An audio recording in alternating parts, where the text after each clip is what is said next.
Welcome, parents and carers, to our information on relationships, sex, and health education. My name's Miss Stanley. I'm the Pastoral Curriculum Lead for Primary at Ark John Keats Academy. Today, I'm going to talk you through some information.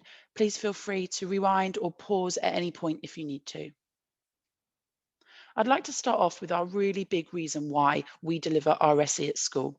Today's children and young people are growing up in an increasingly complex world and living their lives seamlessly on and offline. Children and young people need to know how to be safe and healthy and how to manage their academic, personal, and social lives in a positive way. So today, I'm going to inform you of the school's legal obligations on relationships and sex education as of 2020, your rights as a parent or carer, and what, why, when, and how we intend to teach your children. So the compulsory status of RSE and health education has changed. In 2017, the government passed an amendment to the Children and Social Work Bill to make RSE and health education statutory from September 2020. Now, as a school, we deliver a jigsaw programme, which I'm sure your children have come home and spoken to you about before. We believe that Jigsaw meets all of the expectations of the DfE guidance. As a school, as a primary school, it is compulsory that we deliver relationships education and health education. It is not compulsory that we deliver sex education. However, it is highly recommended by the DfE, especially in the older year groups such as year 6. It's great to give them a foundation of knowledge before moving on to secondary, whereby all three, relationships, health, and sex education, are compulsory. So on your screen, you can see the expectations for primary health education and primary relationships education. All of these topics will be covered at an age-appropriate year group. They'll be delivered by a teacher in a safe environment and discussed appropriately. There'll be some topics such as mental well-being that is covered across different year groups where they talk about healthy minds, but there are other topics such as drugs, alcohol and tobacco, which will be left till the older years, such as year 5 and 6. The part in red that says changing adolescent's body is covered through our puberty lessons in the summer term. That is covered across all year groups, and please note that these are statutory because they've been included within the health education. It is compulsory that we cover that. We'd like you to be aware that we are educating children and young people to live in the real world with all its contradictions. When it comes to sex and relationships, children's heads are probably not empty, but they may be full of myths and half-truths. We mustn't let our adult knowledge of relationships and sex prevent us seeing things from a child's perspective. And our focus should be on building healthy attitudes and positive relationships, not just fighting off perceived threats. So putting ourselves in the position of a child, we really do need to consider what they see in their everyday life. And things we need to take into consideration are the internet, television, social media, other forms of media, and what they hear from friends, family, and school.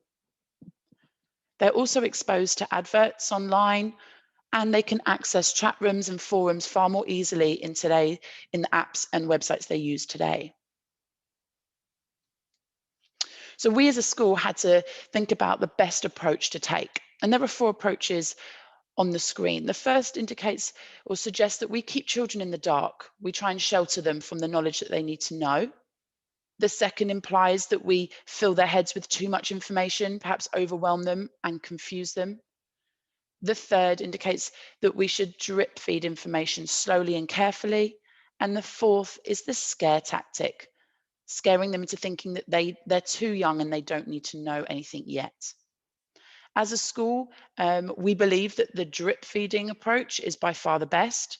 We believe that drip feeding information carefully at an age-appropriate level, in an age-appropriate way, in a safe environment, is the best way to educate our children, to give them the tools they need for their future. So we do that through our Jigsaw programme. Now, what is Jigsaw? It is a whole school PSHE programme. It's comprehensive and completely original, and it teaches from age 3 to 16.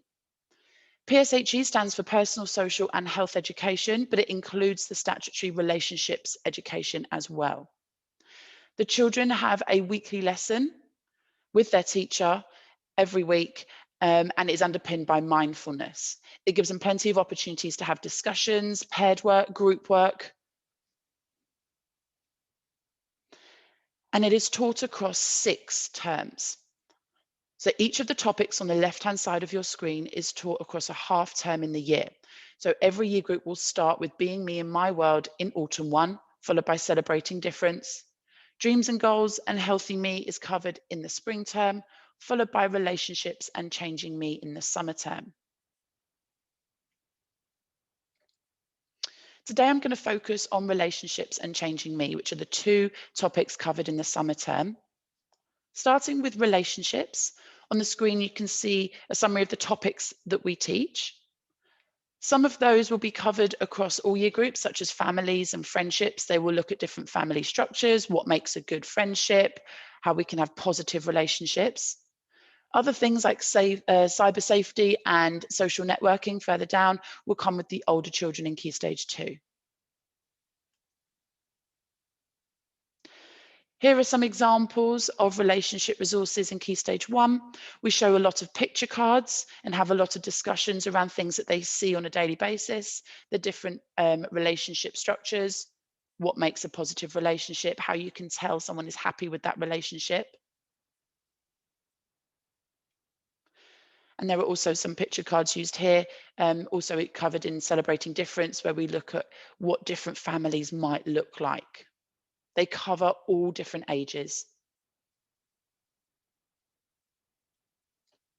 And then we've got some examples of resources that are used further up the school in year 4, where they look at jealousy and how relationships can show a form of jealousy. We've got some statement cards there, such as Marcus is popular and has a big friendship group, and Ahmed wishes he could be the same. The children get opportunities to discuss the scenarios and what they would do if they were put in that position. And we do encourage the children as they get older to try and solve it together and give them techniques in order to do that.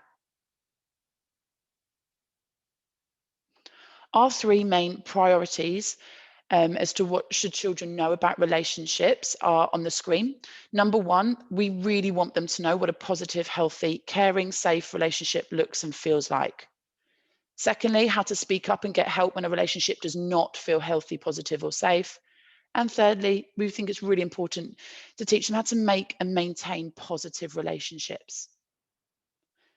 We understand that children are making relationships more online as well. So we do talk about how they can maintain those friendships, relationships, both online and offline.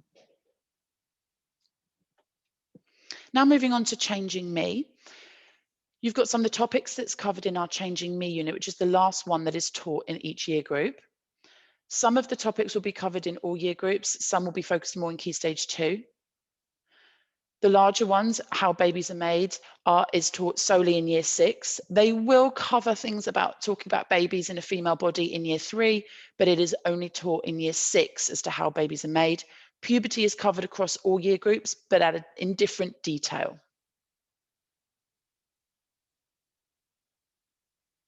So to go in a little bit more detail about the puberty lessons across the year groups, as you can see here, we've got from foundation stage to year 1, they talk about growing up, understanding that it happens to everybody at different rates, and they start appreciating parts of the body that make them different and use the correct names for them. In year 2, they look at the journey from young to old and the differences between girls and boys and which parts of them are private. And then in year 3, as they enter Key Stage 2, they go into a little bit more detail of the outside body changes and the inside body changes. They do look at how bodies need to change so they can have babies, but they do not look at how a baby is conceived. Then as we enter Key Stage 2 into years 4, 5, and 6, they do go into more detail. They do look at girls going through puberty and boys going through puberty and the changes, physical changes and emotional changes to both. The parts in yellow have been taken out and they are taught solely in year 6. And that is our decision as a school, following our model, that sex education is only taught in year 6. In year 6, they do the story of pregnancy and birth, and they will look at how a baby is conceived and then how it forms in the female body and then how the female gives birth.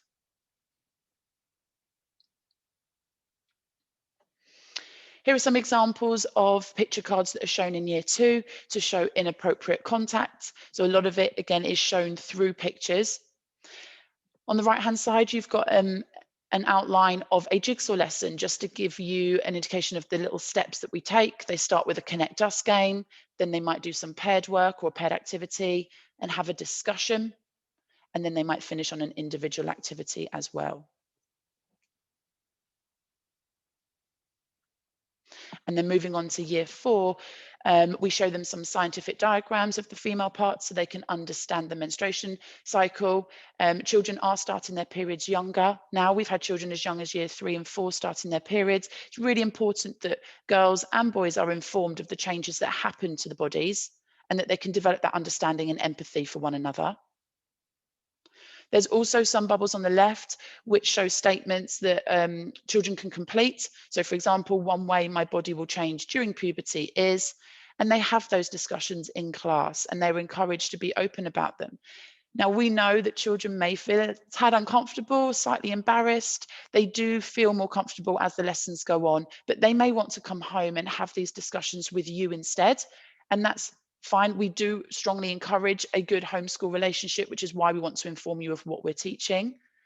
If you feel comfortable having those conversations at home, please do so. If not, you can encourage them to come and speak to us or bring it up in the next jigsaw lesson. So, since September 2020, legally, schools must teach the science curriculum, and the DfE guidance states that relationships and health education, including the changing adolescent body, are compulsory. And like I said before, it is a recommendation that all schools have a sex education programme, but how schools do this is left to them. And as Art John Keats, we have decided that as a school, we will only teach sex education in year 6. But please remember that puberty comes under relationships and health education. So the science, to show you how well it complements our jigsaw programme, in Key Stage 1, the children learn to identify, name, draw and label the basic parts of a human body. And they also notice that animals, including humans, have offspring which grow into adults. So it really complements the jigsaw lessons well. And then in Key Stage 2, they describe the differences in the life cycles of mammals, amphibians, insects and birds, and the life process of reproduction in plants and animals.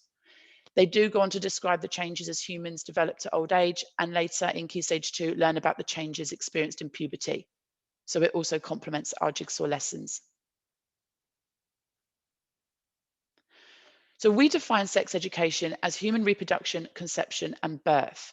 So some parents might be asking, can they withdraw their children from RSE? As parents and carers, you have the right to request that your child be withdrawn from some or all of sex education, but not from relationships or health education. So to make that clear, the only parents that can have conversations with us about removing their child or withdrawing them from parts of sex education will be year 6 parents, as that is the only year that we teach sex education. Just want to finish on some pictures, some images to show you what we teach in year 6 about babies and conception. They will see diagrams of the male and female parts and of the baby in the female's body. There are documents created to show you a little bit more. If you would like to access them, you can go onto our website. There's a tab called Parent Consultation, and if you scroll to the bottom, there's an online form. It only takes a minute to complete, and you can request some more information on sex education in year 6, or if you want to, you can also request some information on our relationships and health education in each year group. It just gives you a few more diagrams, a few more activities and information for the year group that your child is in. So please go online and request those, and we can email them to you. And then if you do have any further questions or want to have a conversation with us after reading those documents, please get in touch. Really happy to do so.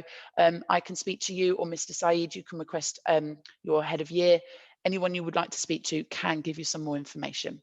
Okay, so thank you for listening today. I just want to remind you that the main reason that we deliver RSE at school is to keep children safe. Ignorance does not protect innocence and may make children vulnerable. And our PSHE, including relationships, health education and sex education, aims to keep children safe. We want to prepare them as best we can and give them the information and the knowledge they need to make the right decisions in their future. Thank you for listening.